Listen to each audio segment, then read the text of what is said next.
Fala pessoal, tudo bem com vocês? Já faz algumas semanas que eu estou trazendo aqui pro canal uma série com as pole positions mais improváveis da história da Fórmula 1. E nos comentários desses vídeos aí, tem muita gente me pedindo para fazer também uma série das vitórias mais improváveis da categoria. Então, atendendo a pedidos, vamos lá para a parte 1 das vitórias mais improváveis da Fórmula 1.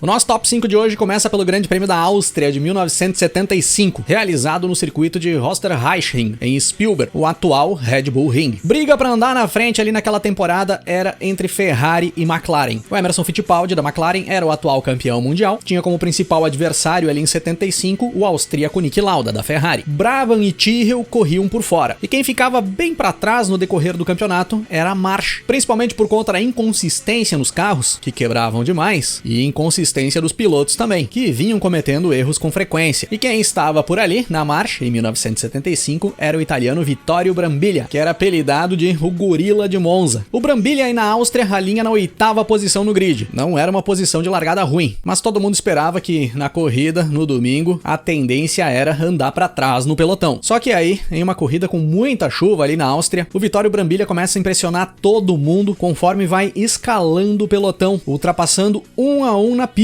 superando inclusive o favorito Niki Lauda para buscar a liderança da corrida, ainda na metade inicial da prova. E aí quando passávamos da metade da prova, na metade das voltas previstas, a direção de prova decide interromper a corrida e dar por encerrada, pois a chuva vinha aumentando demais e as condições de pista estavam muito perigosas. E aí quem cruza a linha de chegada em primeiro, nesse final de prova antecipado, é Vittorio Brambilla, da March, que fica tão empolgado em cruzar a linha de chegada em primeiro, perde o controle do carro logo pra frente da linha de chegada, roda e bate no guardrail. Interessante é que ele consegue manter o carro ligado e voltar pra pista. E aí o Brambilla faz ali uma das voltas de desaceleração e comemoração mais icônicas da história da Fórmula 1, comemorando a vitória dentro da sua March destruída. Era ali a primeira e única vitória do Brambilla na Fórmula 1 e a segunda das 3 vitórias que a equipe March conquistou dentro da categoria.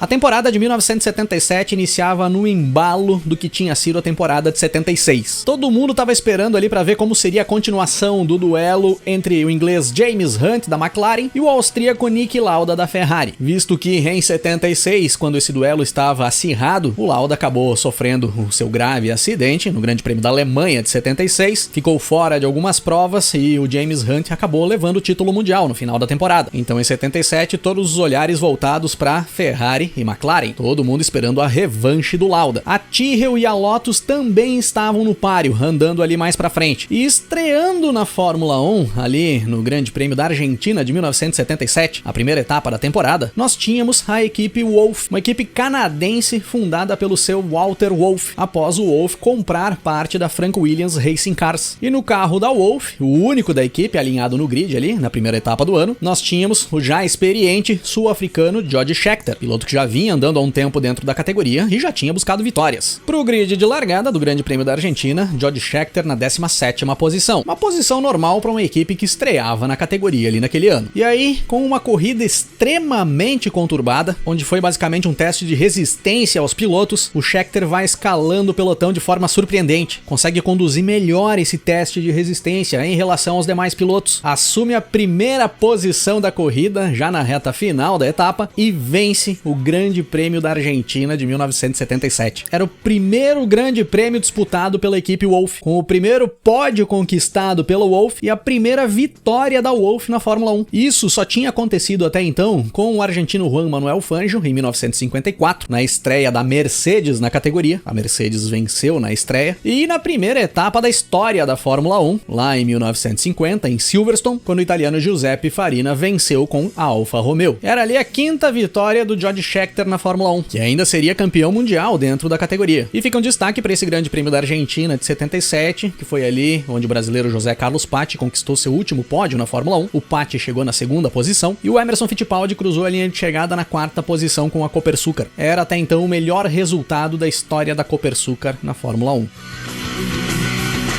vez vem você com um novo começo.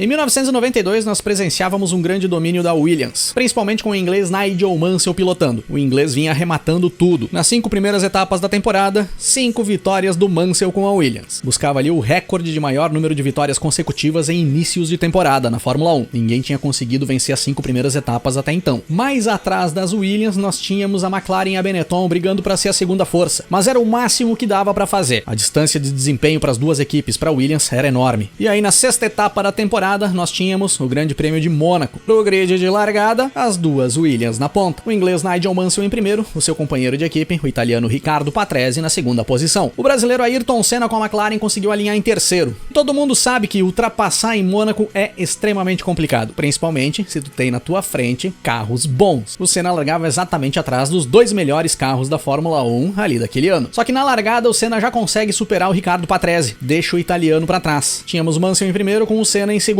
Como era de se esperar, o Mansell começa a abrir uma grande distância em relação ao Senna, e sem forçar muito o ritmo, andando na boa. O Senna vai administrando bem a segunda posição, segurou algumas investidas do Patrese no início da prova e depois foi abrindo distância em relação ao italiano. Mas a vitória se encaminhava tranquilamente para as mãos do inglês Nigel Mansell, como todo mundo esperava que fosse acontecer. Chegando na reta final da corrida, ali nas últimas voltas, o Mansell tinha mais de 30 segundos de vantagem para o Senna. E aí o inglês percebe um desequilíbrio no carro, a ponto de ele perder o controle do carro na chicane na saída do túnel. O Mansell chega a sair da pista, mas consegue retornar. Voltando para a pista, o inglês vai direto para os boxes. Ele tinha a sensação de que um pneu tinha furado ou alguma roda estava se soltando. A equipe faz o pit stop, troca os pneus do Mansell e o inglês retorna para a pista, mas retorna na segunda posição, 4 segundos atrás do brasileiro Ayrton Senna, que agora era o líder do Grande Prêmio de Mônaco de 92, faltando poucas voltas para a corrida terminar. A partir dali, nós temos uma das disputas em final de corrida mais emocionantes da história da Fórmula 1, talvez uma das mais insanas. O Mansell vindo atrás do Senna com um carro muito superior, pneus novos em cima do carro, atacando o Senna de tudo que era jeito, botando o carro do lado, fazendo menção de ultrapassar. Parecia que a qualquer momento os dois iam se amontoar na pista. O Senna fechando todos os espaços no traçado, sem cometer um mínimo erro, pois se o Senna cometesse qualquer erro, o Mansell passaria por ele, ou os dois bateriam. Sem sombra de dúvidas, estão entre as voltas finais de uma corrida mais alucinantes que a Fórmula 1 já teve. Final de prova com Ayrton Senna cruzando a linha de chegada na primeira posição, conquistando talvez ali a sua vitória mais improvável da carreira. O inglês Nigel Mansell em segundo, com o italiano Riccardo Patrese em terceiro. O Senna vencendo a corrida, chegando à frente das duas imbatíveis Williams.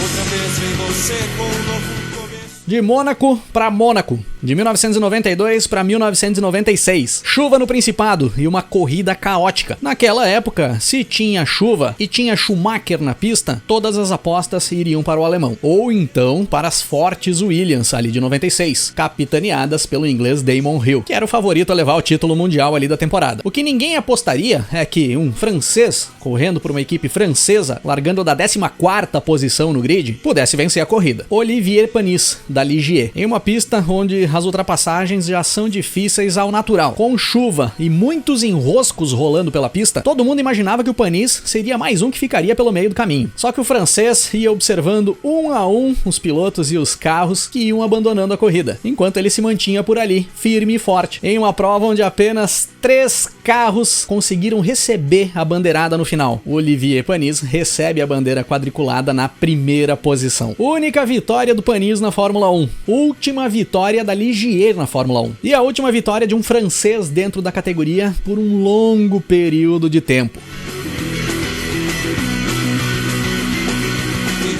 Até chegarmos ao Grande Prêmio da Itália de 2020. 8ª etapa da temporada, no veloz e lendário circuito de Monza. Mercedes imbatível ali em 2020. Nas 7 primeiras etapas, 6 vitórias dos alemães. A maioria delas com o inglês Lewis Hamilton. A única equipe que tinha conseguido bater a Mercedes tinha sido a Red Bull, que tinha uma vitória, com o holandês Max Verstappen. Se alguma equipe poderia ser uma pedrinha no sapato da Mercedes em 2020, era a Red Bull. O que ninguém imaginava era que o time B da Red Bull poderia surpreender e buscar um dos resultados mais improváveis da história da Fórmula 1. E ainda mais com o piloto que tinha sido rebaixado dentro do grupo, que já tinha participado do time principal, da Red Bull, e tinha retornado para o time B, o francês Pierre Gasly, que começou a carreira na Toro Rosso, a equipe base da Red Bull, chegou a ser promovido para a equipe principal, mas depois de alguns desempenhos ruins, retornou para a equipe B, que em 2020 passava a se chamar AlphaTauri. Ali em Monza 2020, no decorrer da prova, tudo dentro da normalidade. O inglês Lewis Hamilton com a Mercedes se encaminhando tranquilamente para a vitória, até que alguns incidentes acontecem na corrida e temos safety car acionado. No meio dessas interrupções por safety car, o inglês Lewis Hamilton acaba tomando uma punição. Ele acaba entrando nos boxes com a luz vermelha do pit lane acesa. Ele entra para fazer uma troca com o pit lane fechado. Com essa punição, que o inglês teve que pagar logo após a saída do safety car e retomada a corrida, o Hamilton vai para o fundo do pelotão. E quem acaba assumindo a ponta da corrida ali era o Pierre Gasly, da AlphaTauri, que tinha se beneficiado nesse safety car por já ter feito a troca de pneus antes. Quando todos os demais pilotos param para fazer a troca, ainda sob regime de safety car, o Gasly não precisou parar, e aí ele foi lá para frente. Resiste na ponta do pelotão até o final da corrida, segurando as investidas do espanhol Carlos Sainz, da McLaren, para cruzar a linha de chegada no final da prova na primeira posição. Primeira vitória do Gasly na Fórmula 1. A primeira de um francês dentro da categoria desde o Olivier Panis, lá em Mônaco 96. A primeira da AlphaTauri dentro da Fórmula 1, que curiosamente já tinha uma vitória no currículo, ainda quando se chamava Toro Rosso, conquistada ali mesmo, em Monza, no ano de 2008, com o novato alemão Sebastian Vettel no volante.